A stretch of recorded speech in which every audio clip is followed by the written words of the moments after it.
National college কর্তৃক আয়োজিত online ভিত্তিক শ্রেণী কার্যক্রমে তোমাদের আবারও স্বাগতম জানাচ্ছি। আশা করি তোমরা সবাই ভালো আছো, সুস্থ আছো। আজ আমি দ্বিতীয় অধ্যায় ডেটা কমিউনিকেশন ও কম্পিউটার নেটওয়ার্কিং সম্পর্কে আলোচনা করছি। প্রথমে আমরা দেখি কমিউনিকেশন সিস্টেমের প্রাথমিক ধারণাটা। কমিউনিকেশন শব্দটা আমরা সবাই জানি। কমিউনিকেশন শব্দের অর্থ হচ্ছে যোগাযোগ, আর সিস্টেম হচ্ছে পদ্ধতি। তাহলে কমিউনিকেশন সিস্টেমের শাব্দিক অর্থ হচ্ছে যোগাযোগের পদ্ধতি। টেকনিক্যালি কমিউনিকেশন অর্থ হলো মেসেজ প্রেরণ এবং মেসেজ গ্রহণ করার ক্ষমতা। তাহলে টেকনিক্যালি কমিউনিকেশন শব্দের অর্থ হচ্ছে যে মেসেজ প্রেরণ এবং গ্রহণ করার ক্ষমতা। কমিউনিকেশন সিস্টেম বলতে টেকনিক্যালি সেই প্রক্রিয়াকে বোঝায় যেখানে এক পক্ষ এবং অন্য পক্ষের মধ্যে কোনো মাধ্যম দ্বারা তথ্যকে প্রবাহিত করা হয়। যে কমিউনিকেশন, তাহলে কমিউনিকেশন আমরা সবাই জানি যোগাযোগ। যোগাযোগ বলতে আমরা কি বুঝি? যে দুই বা ততোধিক পক্ষের মধ্যে তথ্য বা ভাবের আদান প্রদান। কিন্তু কমিউনিকেশন, টেকনিক্যালি কমিউনিকেশন বলতে বোঝায় এক পক্ষ অন্য পক্ষের মধ্যে তথ্যের মাধ্যমে তথ্যকে আদান প্রদান করা, তথ্য দিয়ে আদান প্রদান করা। তারপর হচ্ছে যে কমিউনিকেশন সিস্টেমটি পূর্ণাঙ্গ হয়ে থাকে দুটি শর্তের ভিত্তিতে। দুটি শর্তের ভিত্তিতে কমিউনিকেশন সিস্টেমটা পূর্ণাঙ্গ হয়। শর্তগুলো কি? একটি হলো বক্তার বক্তব্য অবিকৃত অবস্থায় গ্রহণকারীর নিকট পৌঁছানো। অন্যটি হলো যে গ্রহণকারীর পক্ষ থেকে প্রয়োজনীয় ফিডব্যাক প্রদান করা। একটা হচ্ছে কোনটা? যে বক্তার যে বক্তব্যটা সেটা অবিকৃত অবস্থায় গ্রহণকারীর নিকট পৌঁছানো। আরেকটা হচ্ছে যে গ্রহণকারী সেটার প্রয়োজনীয় ফিডব্যাক প্রদান। এই দুটোর মধ্যে একটা ব্যত্যয় ঘটলেই, যে যে কোনো একটা ব্যত্যয় ঘটলেই কমিউনিকেশন সিস্টেমটি অকার্যকর হয়ে যায়। এই কমিউনিকেশন সিস্টেমে সাধারণত তিনটি অংশ পাওয়া যায়। তিনটি অংশ আছে। একটা হচ্ছে দেখো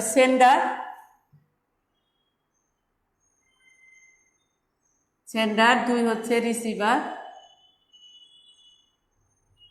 তিন নাম্বার হচ্ছে মিডিয়াম বা মাধ্যম।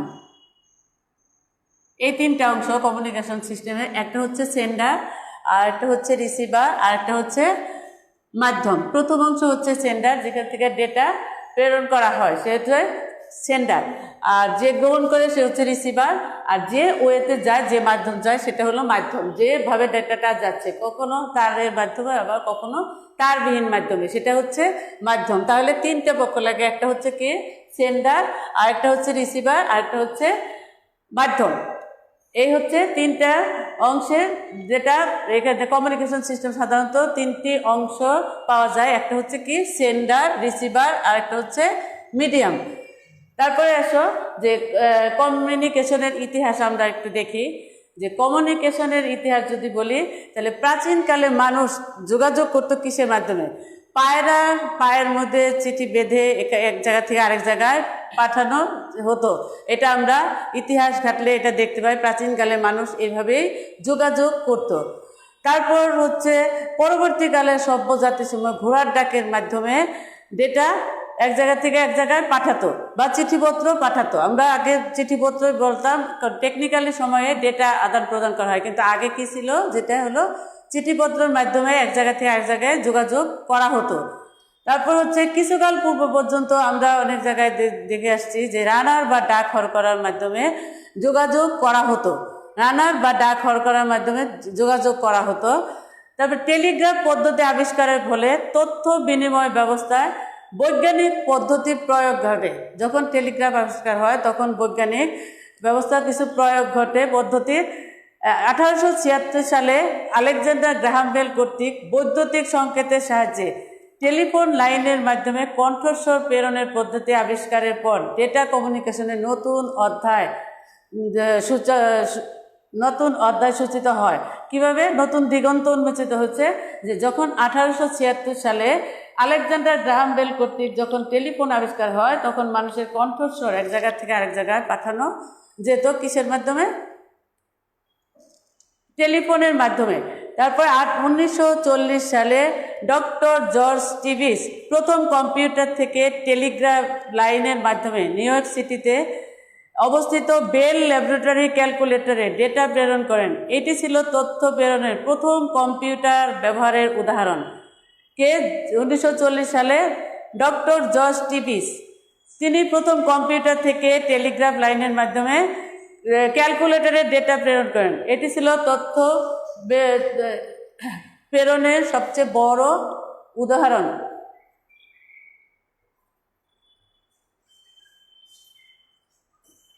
তথ্য প্রেরণের সবচেয়ে বড় উদাহরণ। তার হাত ধরেই আজ কমিউনিকেশন বা যোগাযোগের বিষয়টি নতুন ও আধুনিক রূপে আবির্ভূত বা তথ্য বিনিময়কে বোঝানো আবির্ভূত হয়েছে। ইন্টারনেটের মাধ্যমে যে বিশ্বব্যাপী আজ যোগাযোগ করা যাচ্ছে ইন্টারনেটের মাধ্যমে। তারপর হচ্ছে 1960 সালে সর্বপ্রথম কেন্দ্রীয় কম্পিউটার বা দূরবর্তী টার্মিনালের মধ্যে ডেটা স্থানান্তরের প্রক্রিয়া প্রচলন শুরু হয়। এইসব টার্মিনালে সংরক্ষণ ও প্রসেসিং ক্ষমতা ছিল না। এই ধরনের পদ্ধতিকে টেলিপ্রসেসিং নামে পরিচিত। আধুনিক যুগে ডেটা একটি মূল্যবান সম্পদ। কোনো একটি প্রতিষ্ঠানের উন্নতি, প্রতিষ্ঠানের প্রয়োজনে বাস্তব ভিত্তিক সিদ্ধান্ত গ্রহণ এবং চারিপাশে দ্রুত পরিবর্তনশীল জগতের সাথে প্রতিষ্ঠানের অভ্যন্তরীণ পরিবেশের সংযোগ স্থাপন ইত্যাদিকে তথ্য বিনিময়ে একটি গুরুত্বপূর্ণ ভূমিকা পালন করে। আজকাল আমরা ইন্টারনেটের মাধ্যমে সারা বিশ্বব্যাপী যোগাযোগ করতে পারছি। যোগাযোগের ক্ষেত্রে বিপুল পরিবর্তন আনছে ইন্টারনেট। যেমন আমরা যোগাযোগের ক্ষেত্রে শিক্ষা ব্যবস্থায়, তারপর অফিসে, তারপর বিনোদন, সব ক্ষেত্রে আমরা এখন ইন্টারনেট ব্যবহার করছি। ইন্টারনেট ব্যবহার করছি বিধায় আজকে কিন্তু আমরা ফিজিক্যালি এখানে না এসেও ইন্টারনেটের মাধ্যমে আমরা এই অনলাইন ভিত্তিক ক্লাস দিতে পারছি। তাহলে বিজ্ঞানের অশেষ পরিবর্তন হচ্ছে এই ইন্টারনেটের মাধ্যমে। এটাই হচ্ছে কমিউনিকেশনের ইতিহাস। তাহলে প্রথম থেকে কি ছিল, যে মানুষ পায়ের পায়ে বেঁধে এক জায়গা থেকে এক জায়গায় ডেটা প্রেরণ করতো। কিভাবে? তখন ছিল চিঠিপত্র। তখন ডেটা কমিউনিকেশন যখন টেকনিক্যালি হয় তখন সেটা হয়ে যায় তথ্য বা ডেটার মাধ্যমে যোগাযোগ। কিন্তু আগে কি ছিল, যে চিঠির মাধ্যমে যোগাযোগ করা হতো। যোগাযোগ হচ্ছে দুই বা ততোধিক ব্যক্তির মধ্যে তথ্য বা ভাবের আদান প্রদান। তাহলে প্রথমে মানুষের পায়ে চিঠি বেঁধে এক জায়গা থেকে এক জায়গায় পাঠাতো। তার পরবর্তীতে সভ্যতার যুগে, পরিবর্তনের যুগে কি হলো, যে ঘোড়ার ডাকের মাধ্যমে চিঠিপত্র আদান প্রদান হতো। তারপরে আমরা দেখেছি যে রানার বা ডাক হরকারের মাধ্যমে চিঠিপত্র আদান প্রদান করা হতো। একটা গ্রামে একটা রানার আসলে বিউবল বাজে গ্রামবাসীকে জানানো হতো। তারপর তারা যাদের দরকার, তারা চিঠির প্রয়োজন হতো, তারা চিঠিগুলো নিয়ে যেত। এইভাবে যোগাযোগ শুরু হয়। তারপরে টেলিগ্রাফ আবিষ্কার হলো। তারপরে আলেকজান্ডার গ্রাহাম বেল কর্তৃক টেলিফোন আবিষ্কার হলো। টেলিফোনে যে মানুষের কণ্ঠস্বর এক জায়গা থেকে আরেক জায়গায় পাঠানো যেত টেলিফোনের মাধ্যমে। তারপরে আমরা দেখতে পাচ্ছি যে ডক্টর জর্জ টিভিস প্রথম ক্যালকুলেটর যে কম্পিউটার থেকে টেলিগ্রাফির মাধ্যমে ক্যালকুলেটরের সংকেত ডেটা প্রেরণ করতে পারছে।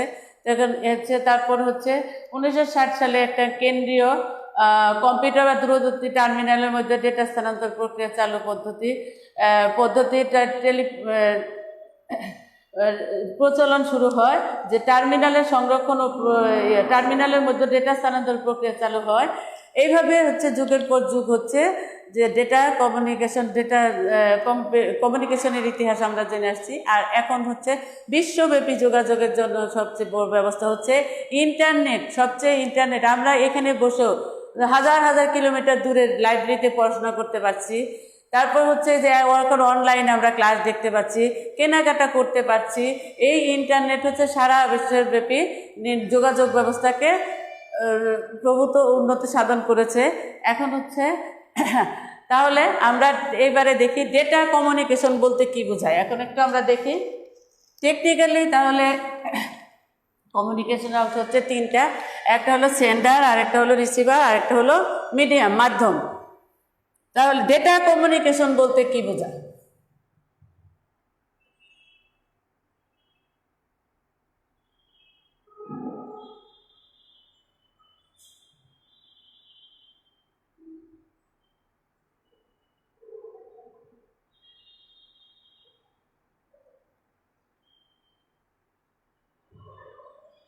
ডেটা কমিউনিকেশন বলতে কি বোঝায়? এতক্ষণ আমরা যেটা দেখলাম, যে কম্পিউটার কমিউনিকেশন সিস্টেমের প্রাথমিক ধারণা আর হচ্ছে কমিউনিকেশনের ইতিহাস, পুরানো ইতিহাস। এখন তোমরা নেটের যুগে বাস করো, এখন সব কিছুই নেট, কিন্তু আগে একসময় চিঠিপত্রে যোগাযোগটা ছিল মানুষের। তখন হলো মানুষের যে এক জায়গায় একজন গেলে সারাক্ষণ তাকিয়ে থাকতো কখন একটা চিঠি আসবে, কখন একটা সংবাদ পাবে। আর এখন আমরা ঘর থেকে বের হলে টেলিফোনের মাধ্যমে সবসময় জানানো যাচ্ছে, মোবাইল ফোনের মাধ্যমে কোথায় আছি, কেমন আছি, কোথায় আছি, কি করছি, কেমন আছি, সব কিছুই। কিন্তু আগে এক সময় ছিল যে দূরবর্তী স্থানে গেলে যতদিন চিঠি না আসতো ততদিন মানুষ জানতে পারতো না যে সে কীভাবে আসে বা কিংবা কিছু। এখন দেখো ডেটা কমিউনিকেশন বলতে কি বোঝায়।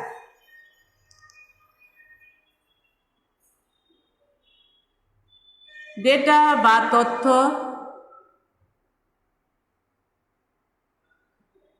এক স্থান থেকে অন্য স্থানে বা এক কম্পিউটার থেকে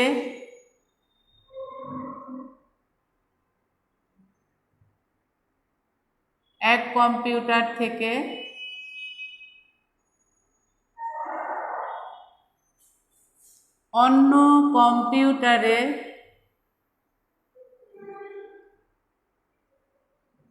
এক কম্পিউটার থেকে অন্য কম্পিউটারে বা অথবা এক ডিভাইস থেকে আরেক ডিভাইসে, এক ডিভাইস থেকে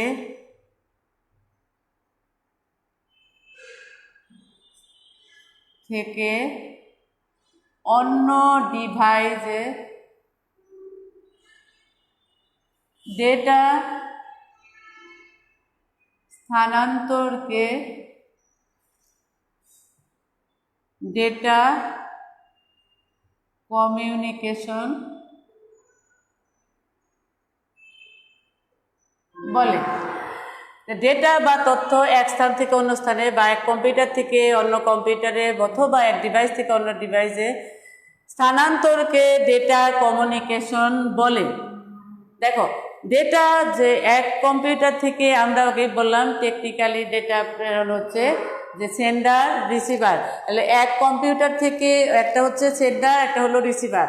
এক কম্পিউটার থেকে আরেক কম্পিউটার বা এক ডিভাইস থেকে অন্য ডিভাইসে ডেটা স্থানান্তরকে বলা হয় ডেটা কমিউনিকেশন। ডেটা কমিউনিকেশনের উপাদানগুলো কি কি? ডেটা কমিউনিকেশনে আমরা এবারে দেখব ডেটা কমিউনিকেশনের উপাদান হচ্ছে 5টি। ডেটা কমিউনিকেশনের উপাদান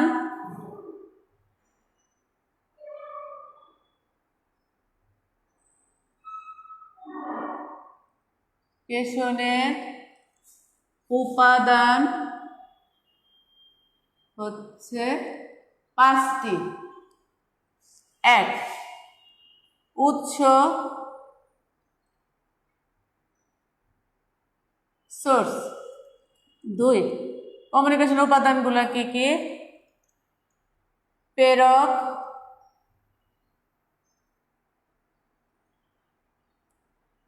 ট্রান্সমিটার। 3 হচ্ছে মাধ্যম,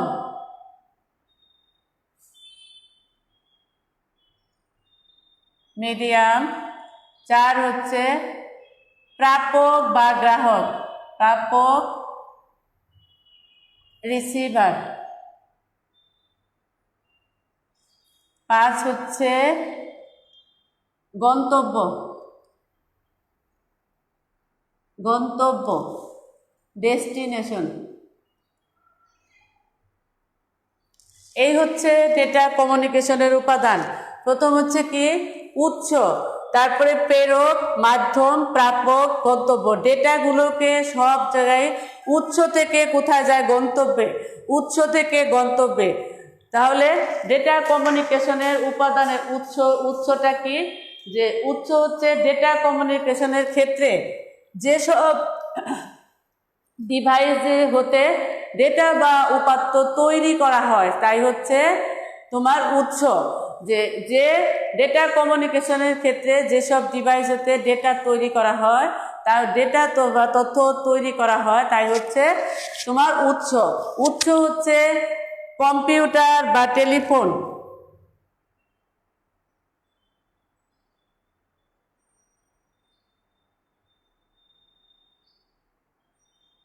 টেলিফোন, এটা হচ্ছে উৎস। যে ডেটা কমিউনিকেশনের ক্ষেত্রে আবারও বলছি, যেসব ডিভাইস হতে ডেটা তৈরি করা হয় তাই হচ্ছে উৎস। উৎস থেকে তারপরে আসছে প্রেরক। উৎস থেকে সরাসরি ডেটা পাঠানো যায় না, এই জন্য প্রেরকের প্রয়োজন। এই জন্য কি হয়, প্রেরকের প্রয়োজন হয়। উৎস থেকে প্রাপকের নিকট ডেটা পাঠানোর জন্য যে যন্ত্র ব্যবহার করা হয় সেটা হচ্ছে মডেম। প্রেরক হচ্ছে মডেল। যে মডেমের মাধ্যমে উৎস থেকে সরাসরি ডেটা প্রেরণ করা যায় না, তার জন্য প্রয়োজন হচ্ছে প্রেরকের। উৎস থেকে সরাসরি ডেটা পাঠানো যায় না, তার জন্য প্রয়োজন হচ্ছে প্রেরকের। প্রেরক হচ্ছে যে যার উৎস থেকে প্রাপকের নিকট ডেটা পাঠানোর জন্য যে যন্ত্রটা ব্যবহার করা হয় তাই হচ্ছে প্রেরক, সেটা হচ্ছে মডেম। এটা হচ্ছে মডেম, প্রেরক প্রান্তের মডেম, যেটা হলো ডিজিটাল ডেটাকে অ্যানালগ সিস্টেমে রূপান্তরিত করে। ডিজিটাল ডেটাকে আমরা চিত্রটা যেটাকে অ্যানালগ সিস্টেমে রূপান্তরিত করে সেটা হলো যে প্রেরক প্রান্তের মডেম। যে উৎস থেকে আবারও বলছি ডেটা সরাসরি পাঠানো যায় না, তার জন্য প্রয়োজন হচ্ছে প্রেরকের। যে উৎস থেকে প্রাপকের নিকট ডেটা পাঠানো যায় যে যন্ত্র দ্বারা তাই হচ্ছে মডেম। মডেম কি করে, যে ডিজিটাল ডেটাকে অ্যানালগ সিস্টেমে রূপান্তরিত করে। তারপর হচ্ছে মাধ্যম। মাধ্যম হচ্ছে যে ডেটাটা আমি তৈরি করলাম, প্রাপকের নিকট পাঠাবো, কিন্তু কোনো মাধ্যম ছাড়া কি যাবে? অবশ্যই না। তাহলে যে যার মাধ্যমে ডেটা এক স্থান থেকে অন্য স্থানে বা এক মাধ্যম থেকে আরেক মাধ্যমে পাঠানো হয় তাই হচ্ছে মাধ্যম। যে যার মাধ্যমে ডেটা এক জায়গা থেকে আরেক জায়গায় বা এক স্থান থেকে আরেক স্থানে বা এক কম্পিউটার থেকে আরেক কম্পিউটারে পাঠানো হয় তাই হচ্ছে মাধ্যম।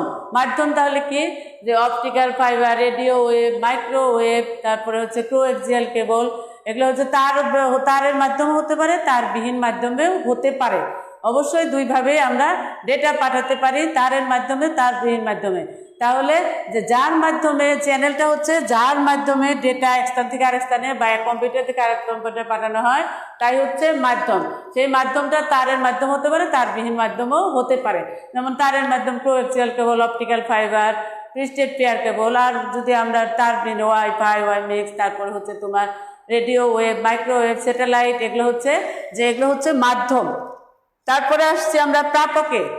প্রাপক হচ্ছে যে যন্ত্রের মাধ্যমে ডেটা গ্রহণ করা হয় তাকে প্রাপক বা গ্রাহক বলে।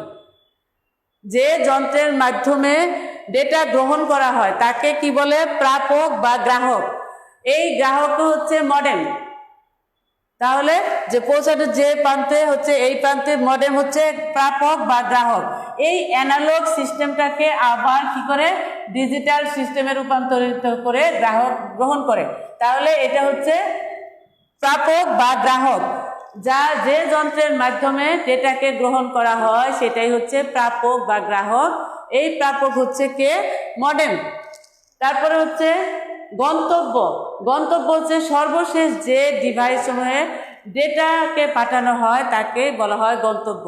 সর্বশেষ যেখানে ডেটা পাঠানো হয় সেটাই হচ্ছে গন্তব্য। যেমন সার্ভার বা পার্সোনাল কম্পিউটার ইত্যাদি। সার্ভারের ডেটা পাঠানো হয়, আবার পার্সোনাল কম্পিউটারের ডেটা পাঠানো হয়। এইভাবে হচ্ছে যে উৎস থেকে ডেটাকে উৎস থেকে কোথায় যায়? গন্তব্যে। তাহলে উৎস হচ্ছে আমরা পড়লাম যে টেলিফোন বা কম্পিউটার, যেখানে ডেটা তৈরি হয়, আর যার মাধ্যমে পাঠানো হয় সে হচ্ছে প্রেরক। তারপর হচ্ছে যে ওয়েতে যাবে সেটা হলো মাধ্যম। তারপর হচ্ছে প্রাপক। প্রাপক হচ্ছে যে যন্ত্র দ্বারা গ্রহণ করবে সে হচ্ছে প্রাপক, এটা হচ্ছে মডেম। তারপর হচ্ছে সর্বশেষ যেখানে ডেটা পাঠানো যায় সেটা হলো গন্তব্য। এখন আমরা একটু এটা দেখি। দেখো,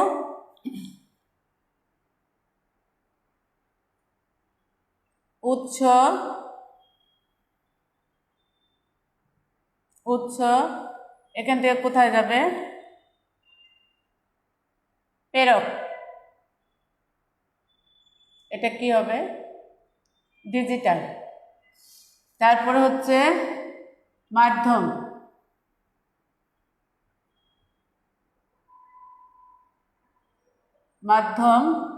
তারপর হচ্ছে চ্যানেল, মাধ্যম, এই অ্যানালগ সিস্টেমে যাচ্ছে। তারপর হচ্ছে তোমার এখানে প্রাপক বা গ্রাহক। প্রাপক প্রাপক এখানে কি হবে, এখানে ডিজিটাল সিস্টেমে গ্রহণ করবে। তারপর সর্বশেষ যেখানে থাকবে সে হচ্ছে ডেস্টিনেশন বা গন্তব্য। গন্তব্য এই হলো ডেটা কমিউনিকেশনের 5টা উপাদান: উৎস, প্রেরক, মাধ্যম, প্রাপক, গন্তব্য। এই 5টা উপাদান মাধ্যমে ডেটা এক জায়গা থেকে আরেক জায়গায় পাঠানো যায়। আশা করি সবাই বুঝতে পারছো।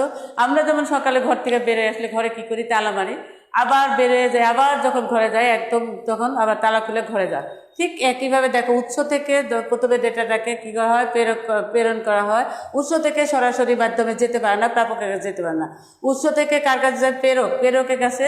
তারপরে প্রেরক হচ্ছে যে যন্ত্র দ্বারা পাঠানো হয় সেই হচ্ছে প্রেরক। এটা কি মডেম, এটা কি মডেম চ্যানেল।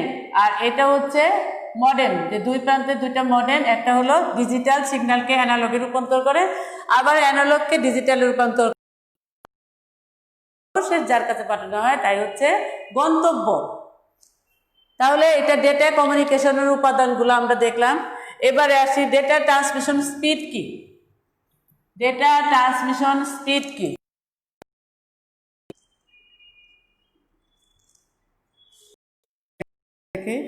ডেটা ট্রান্সমিশন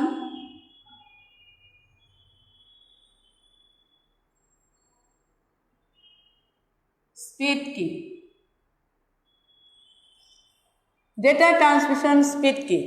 এক কম্পিউটার থেকে আরেক কম্পিউটারে বা এক ডিভাইস থেকে আরেক ডিভাইসে ডেটা স্থানান্তরের হারকেই বলা হয় ডেটা ট্রান্সমিশন স্পিড। যে এক কম্পিউটার থেকে আরেক কম্পিউটারে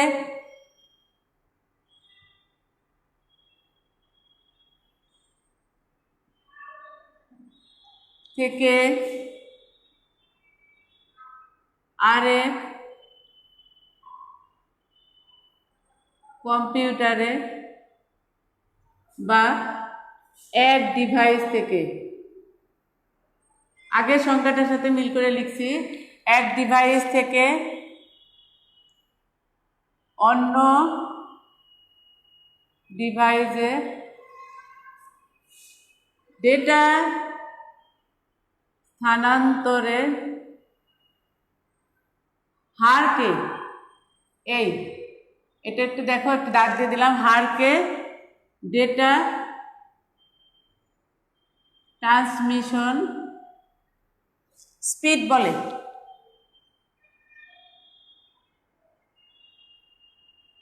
এক কম্পিউটার থেকে আরেক কম্পিউটারে বা এক ডিভাইস থেকে আরেক ডিভাইসে ডেটা স্থানান্তরের হারকে বলা হয় ডেটা ট্রান্সমিশন স্পিড।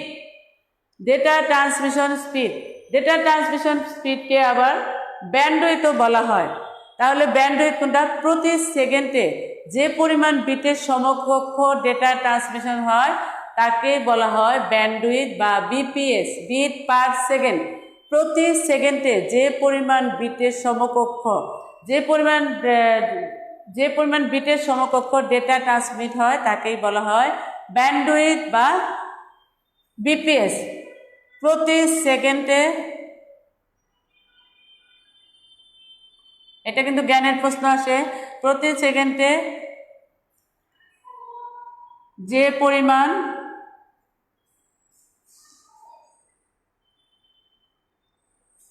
বিটের সমকক্ষ ডেটা ট্রান্সমিট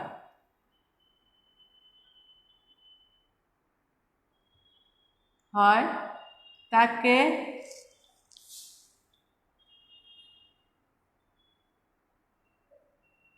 ব্যান্ডউইথ বা বিপিএস বলে। বিপিএস, বিট পার সেকেন্ড বলে। যে প্রতি সেকেন্ডে যে পরিমাণ বিটের সমকক্ষ ডেটা ট্রান্সমিট হয় তাকেই বলা হয় ব্যান্ডউইথ বা বিপিএস। তাহলে আমরা যে প্রতি সেকেন্ডে কি পরিমাণ ডেটা যাচ্ছে সেটাই হচ্ছে ব্যান্ডউইথ, কি পরিমাণ ডেটা যাচ্ছে সেটাই হচ্ছে ব্যান্ডউইথ বা বিপিএস। বিপিএস হচ্ছে বিট পার সেকেন্ড। ব্যান্ডউইথ হচ্ছে যে তথ্যের, ব্যান্ডউইথের এককটা আমরা একটু দেখে নেই, যে তথ্যের ক্ষুদ্রতম একক হচ্ছে বিট। তথ্যের ক্ষুদ্রতম একক হচ্ছে বিট। বিট হচ্ছে কি?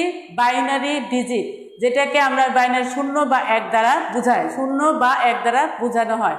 তাহলে যে তথ্যের সবচেয়ে ক্ষুদ্রতম একক হচ্ছে বিট, যেটাকে বলা হয় পুরো জিনিস হচ্ছে বাইনারি ডিজিট। এক বিট সমান বাইনারি 0 1, 8 বিটে হচ্ছে 1 বাইট বা 1 ক্যারেক্টার। তাহলে আমরা একটু মেজারমেন্টটা একটু জেনে নিই, দেখে নিই, একটু দেখো।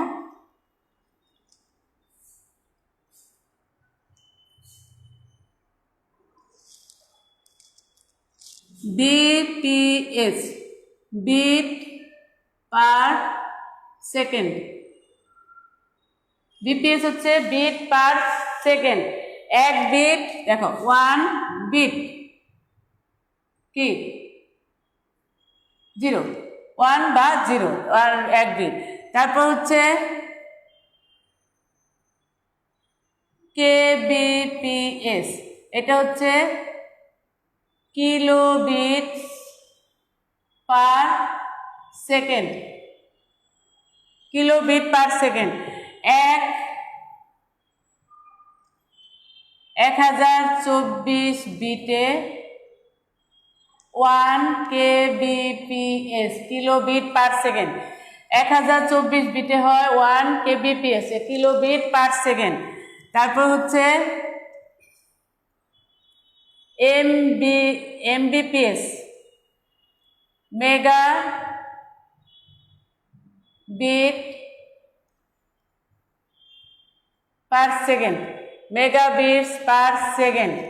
এখন 1024 kbps সমান 1 mbps, mbps। তারপর হচ্ছে gbps, giga bits per second. তাহলে 1024 mbps এ 1 gbps, gbps দেখা যাচ্ছে।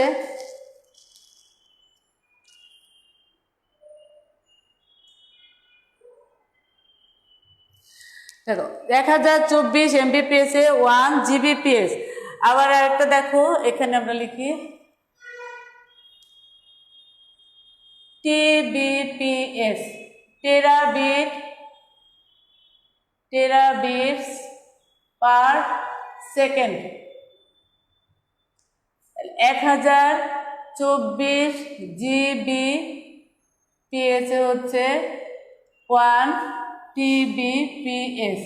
এই হচ্ছে যে আমরা এককগুলা একটু জেনে নিলাম যে 1 তথ্যের সবচেয়ে ক্ষুদ্রতম একক হচ্ছে বিট, যার নাম হচ্ছে বাইনারি ডিজিট। যে আমরা যে বিপিএস হচ্ছে বিট পার সেকেন্ড, 1 বিট সমান 0 বা 1, 0 বা 1। তারপর আমরা দেখলাম KBPS, kilo bits per second, 1024 বিটে হয় 1 kbps। mbps, megabit bits per second, যে 1024 kbps এ হয় 1 mbps। gbps, gigabits per second, 1024 mbps হচ্ছে 1 gbps। তারপর হচ্ছে tbps, terabits per second, 1024 gbps এ 1 tbps। এই হলো আমাদের বিটগুলো আমরা একটু জানলাম। এবারে দেখো ব্যান্ডউইথটা কিভাবে ভাগ করে।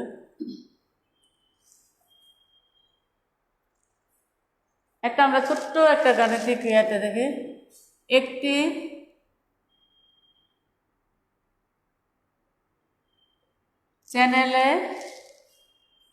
চ্যানেল দিয়ে 60 সেকেন্ডে, চ্যানেল দিয়ে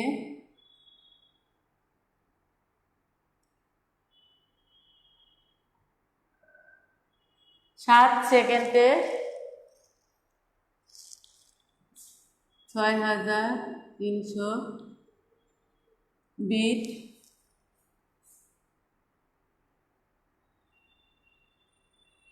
তড়িত হলে ওই চ্যানেলের ব্যান্ডউইথ কত? ওই চ্যানেলে ব্যান্ড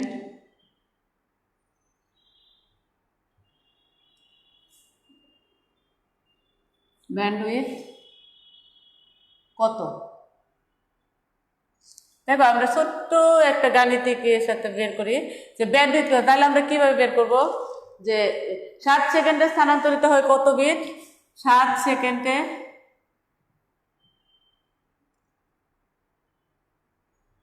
স্থানান্তরিত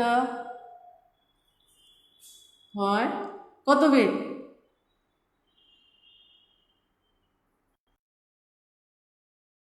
স্থানান্তরিত হয় 6300 বিট। তাহলে 1 সেকেন্ডে কত? 1 সেকেন্ডে স্থানান্তরিত হয় 1 সেকেন্ডে স্থানান্তরিত হয়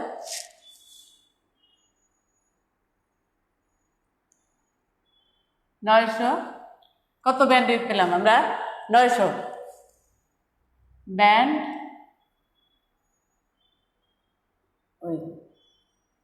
ব্যান্ডউইথ পেলাম। তাহলে দেখো যে 7 সেকেন্ডে আমরা একটা ছোট্ট একটা গাণিতিক গাণিতের মাধ্যমে দেখলাম একটি চ্যানেল দিয়ে 7 সেকেন্ডে এত বিট স্থানান্তরিত হলে ওই চ্যানেলের ব্যান্ডউইথ কত। দেখো 7 সেকেন্ডে স্থানান্তরিত হয় এত বিট, তো 1 সেকেন্ডে কত আমরা খুব সহজে বের করে ফেললাম যে 900 ব্যান্ডউইথ হলো যে 1 সেকেন্ডে। তাহলে কত স্থানান্তরিত হয়? 900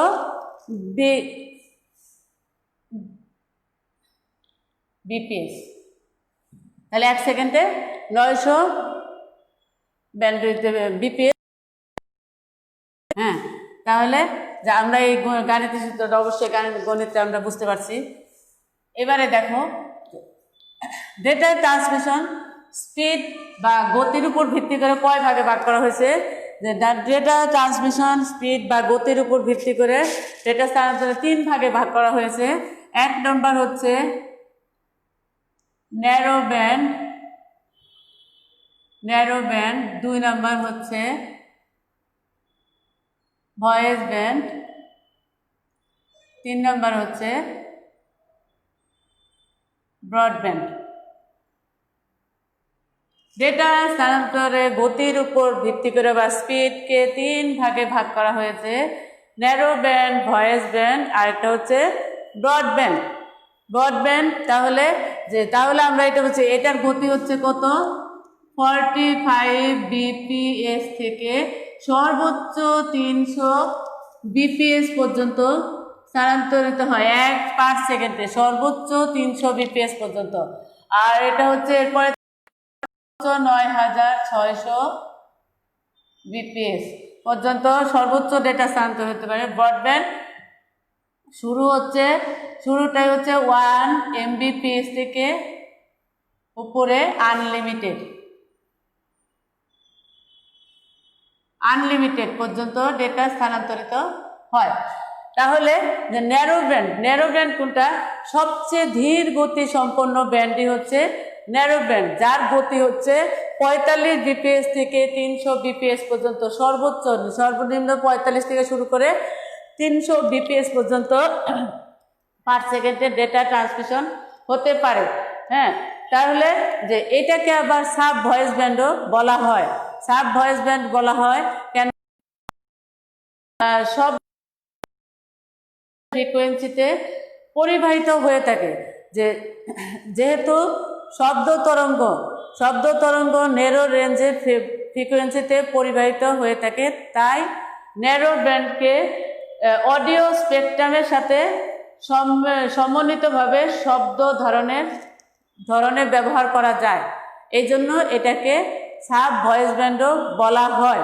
সাব ভয়েস ব্যান্ড কাকে বলা হয়? ন্যারো ব্যান্ডকে, সবচেয়ে কম গতি যেটা সেটা সাব ভয়েস ব্যান্ডও বলা হয়। তারপর হচ্ছে যে এই ব্যান্ডে সাধারণত ধীর গতির ডেটা ট্রান্সমিশনের জন্য এই ব্যান্ড ব্যবহার করা হয়। কোন ব্যান্ড? Narrow band. সবচেয়ে সাধারণত ধীর গতি সম্পন্ন ডেটা ট্রান্সমিশনের জন্য ন্যারো ব্যান্ড ব্যবহার করা হয়। টেলিগ্রাফিতে অনেক তার লাগে, এই জন্য এটা হচ্ছে সাধারণত দেখা যায় টেলিগ্রাফিতে আমরা এই ধরনের ব্যান্ডটা ব্যবহার করি। টেলিগ্রাফিতে কোন ব্যান্ড ব্যবহার করা হয়? Narrow band. সবচেয়ে বেশি তার লাগে বিধায় এটার গতি খুব কম, এই জন্য টেলিগ্রাফিতে ন্যারো ব্যান্ড ব্যবহার করা হয়। তারপর হচ্ছে যে টেলিফোনের ক্ষেত্রে ন্যারো ব্যান্ড সাধারণত 300 থেকে 3400 হার্টজ পর্যন্ত ফ্রিকোয়েন্সি প্রদান করে থাকে। কত থেকে? 300 থেকে 3400 হার্জ ফ্রিকোয়েন্সিতে ডেটা প্রদান করে থাকে। তাহলে যে ন্যারো ব্যান্ড আমরা কোনটা বললাম, যে সর্বোচ্চ ধীর গতি সম্পন্ন ব্যান্ডটি হচ্ছে ন্যারো ব্যান্ড, যার গতি 45 থেকে 300 বিপিএস। যে সর্বোচ্চ 45 থেকে 300 বিপিএস। যে টেলিগ্রাফিতে সাধারণত এই ধরনের ব্যান্ড ব্যবহার করা হয়, কারণ টেলিগ্রাফিতে অনেক তার লাগে বিধায় এটা খুব ধীর গতি সম্পন্ন। আর টেলিফোনের ক্ষেত্রে দেখা যায় যে 300 থেকে 3400 হার্জ পর্যন্ত ফ্রিকোয়েন্সিতে ডেটা প্রদান করা যায়, যে ফ্রিকোয়েন্সিতে প্রদান করে থাকে। তাহলে এটা হলো ন্যারো ব্যান্ড। তারপর হচ্ছে ভয়েস ব্যান্ড। ভয়েস ব্যান্ড কোনটা, যেটা ন্যারো ব্যান্ডের চেয়ে উচ্চ গতি কিন্তু ব্রডব্যান্ডের চেয়ে কম গতি সম্পন্ন ব্যান্ডই হচ্ছে ভয়েস ব্যান্ড। ভয়েস ব্যান্ড হচ্ছে ন্যারো ব্যান্ডের চেয়ে উচ্চ গতি, এর উপরে থাকলে আমরা এটাকে কি ধরবো, 9600 বিপিএস এর আগ পর্যন্ত সবটাই হচ্ছে ভয়েস ব্যান্ড। ভয়েস ব্যান্ড হচ্ছে যে ন্যারো ব্যান্ডের চেয়ে উচ্চ কিন্তু ব্রডব্যান্ডের চেয়ে কম গতি সম্পন্ন ব্যান্ডই হচ্ছে ভয়েস ব্যান্ড। সাধারণত দেখা টেলিফোনের ক্ষেত্রে আমরা এই ধরনের ব্যান্ড ব্যবহার করি, যে ভয়েস ব্যান্ড। আর তাছাড়াও হচ্ছে কিবোর্ড থেকে কম্পিউটার থেকে প্রিন্টারের ক্ষেত্রে এই ধরনের ব্যান্ড ব্যবহার করা হয়। এখানে তোমার দুইটা অনুধাবন প্রশ্ন আছে, যেমন হচ্ছে 9600 বিপিএস ব্যাখ্যা করো, তাহলে আমরা কোনটা লিখবো, ভয়েস ব্যান্ড। আর একটা হচ্ছে যে কিবোর্ড থেকে কম্পিউটারের ডেটা ট্রান্সমিশন স্পিডটি ব্যাখ্যা করো, অবশ্যই তখন আমাকে লিখতে হবে ভয়েস ব্যান্ড। কারণ কিবোর্ড থেকে কম্পিউটার থেকে প্রিন্টারে বা কার্ড রিডার থেকে কম্পিউটারের ক্ষেত্রে ডেটা প্রদানের ক্ষেত্রে ভয়েস ব্যান্ড, স্পিডের ক্ষেত্রে ভয়েস ব্যান্ড ব্যবহার করা হয়। তারপর আছে আমরা ব্রডব্যান্ড, যে উচ্চ গতি সম্পন্ন ব্যান্ড হচ্ছে ব্রডব্যান্ড, যার হচ্ছে গতি সর্বনিম্ন হচ্ছে 1 MBps, সর্বোচ্চ হচ্ছে আনলিমিটেড। এখন আমরা কোএক্সিয়াল কেবল, যেমন ধরো কোএক্সিয়াল কেবল, তবে অপটিক্যাল ফাইবারের মাধ্যমে যে data transmission, radio wave, microwave, wifi, WiMAX, এগুলোর মাধ্যমে যাতে ডেটা ট্রান্সমিশন করা হয় সব হচ্ছে ব্রডব্যান্ডের লাইন। ব্রডব্যান্ডে তাহলে যে সর্বনিম্ন হচ্ছে 1 MBps, সর্বোচ্চ হচ্ছে আনলিমিটেড পর্যন্ত ডেটা ট্রান্সমিশন হয়ে থাকে।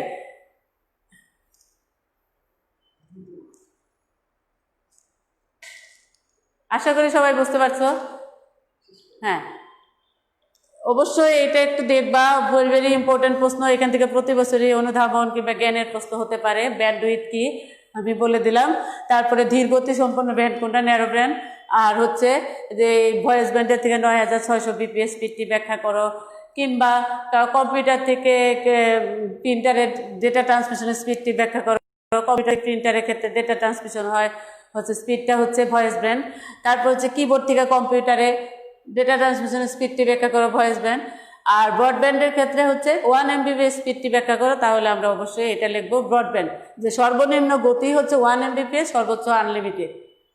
আশা করি সবাই বুঝতে পারছো। সুস্থ থাকো তোমরা, ভালো থাকো। আজকের মতো এখানে শেষ করছি। এর পরের দিন আমরা ডেটা ট্রান্সমিশন মেথডটা পড়াবো। ঠিক আছে, বাই।